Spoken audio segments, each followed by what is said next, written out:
अचानक से निर्णय लेने का कुछ नहीं है।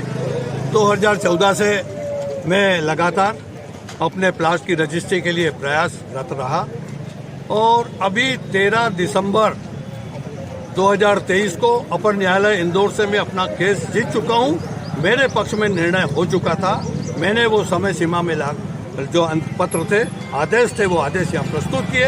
अफसोस इस बात का है कि 1 महीने से अधिक समय होने के बाद जिला प्रशासन के पास कोई इंदौर तक जाने वाला व्यक्ति नहीं था कि जैसे उनकी मूल नस्ती ला सके। इसके लिए और अभी कुछ चंद मिनटों पूर्व एसडीएम साहब आए और उनने कहा कि आपकी फाइल इंदौर से आ चुकी है। उनका आशा ले दे के ये था कि मैं यहाँ धरना स्थल पर नहीं बैठूं, लेकिन 73 साल की उम्र में जिस तरह से जिला प्रशासन और एसडीएम ने मेरे साथ सलूक किया, वह मैं अपने जिंदगी में ऐसा सलूक किसी ने किया जो उनने किया। टेंट मेरा पूरी तरह से जाति से उस टेंट को हटवाया, उनको भी दुत्कारा और उसके साथ साथ मेरी जो फाइलें पड़ी है, जो पूरे रिकॉर्ड, उस रिकॉर्ड को भी एक तरफ फेंकने की स्थिति बनी। और तो मेरे हाथ से मेरा मोबाइल छीना गया।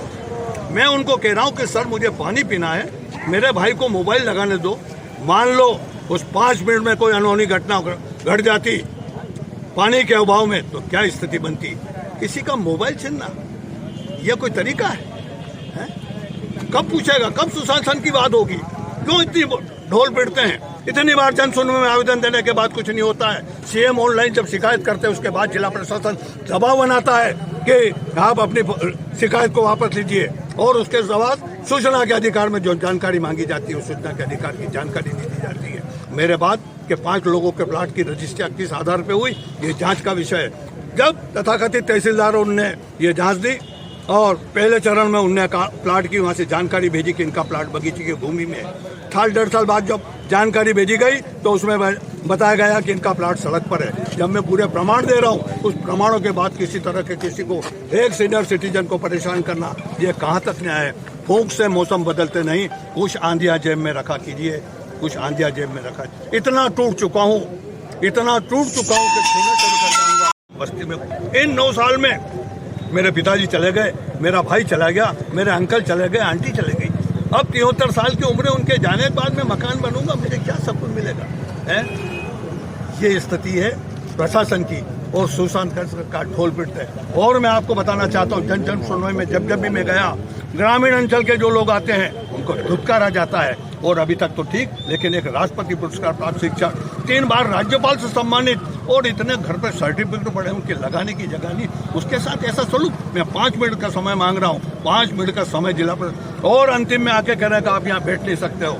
तो मैं पूछना चाहता हूँ कि जिला प्रशासन से वो निर्धारित स्थान कर दे। मैं जब तक कोई सार्थक बात नहीं निकलेगी, मैंने 2 व्यक्ति अधिकृत कर दिए, वो भी आपको जानकारी दे दूं, भाई उमंग जी सक्सेना और नीरज जी राठौड़। मैं अब जिला प्रशासन के पास गिड़गिड़ाने के लिए स्थिति में कभी नहीं हूँ और न जाऊंगा। जब तक मेरा टेंट हटा दिया उसके बाद, मेरे पास एक टेंट छोटा सा रखा हुआ था, मैंने लाके पीछे की ओर रख दिया। मैं पूरी तरह से यहाँ हूँ। बैरागी जी, आप तो प्रशासन में रहे हैं, कई अहम कार्यक्रमों में सीएम के साथ, कलेक्टरों के साथ आपकी तस्वीरें भी हैं, उसके बावजूद आप अपना 14 साल से काम नहीं करा पाए, तो आम आदमी की स्थिति क्या होगी? मित्रों, सच ये है कि मुझसे इस काम के लिए 50,000 मांगे थे। 30,000 मैंने कहा रजिस्ट्री पहले दे देता हूँ, 20,000 मैं बाद में दूंगा। मैंने प्रबल सिपाही, रोहित सिंह जी, सोमेश मिश्रा जी और रंजीत सिंह के सामने ये चारों बात करी। उनका कहना है कि जब दूसरों के काम हो गए तो उस प्रोसेस से आप भी काम करा लो। तो मैंने कहा सच कहूँ क्या? तो उनने सुन करके कहा ठीक है। तो ये क्या जिला प्रशासन के कलेक्टर का ये तरीका है बात करने का कि आप भी दे देते? फिर मैंने उनको और कहा कस्बा पटवारी को देना, तहसीलदार के रीडर को देना, एसडीएम के रीडर को देना और अपर कलेक्टर के बाबू को देना। और अगर एक चैनल अगर बिगड़ गए कई लेन देन में तो फिर क्या करना? पैसे कौन कौन मांग रहा है? प्रशासन में बैठे जो लोग, नहीं आपसे मांगोगे ना बाबू लोग, वो तो चले गए। मैं इसके और जिन अधिकारियों ने मैंने सूचना के अधिकार में जानकारी मांगी है, जिन तहसीलदार ने कलेक्टर को गुमराह किया है, मैं उन तहसीलदार पर जब तक ये कार्रवाई नहीं होगी, मैं उस कार्रवाई को भी आगे बढ़ाऊंगा। ये धरना सलूक किया है, उस सलूक से मैं अंदर से झकझोर चुका हूँ। और मैंने आखिरी में ये भी कहा कि एसडीएम साहब, आपकी मौत ऐसी आएगी कि आपको अंतिम समय में पीने को पानी नसीब नहीं होगा।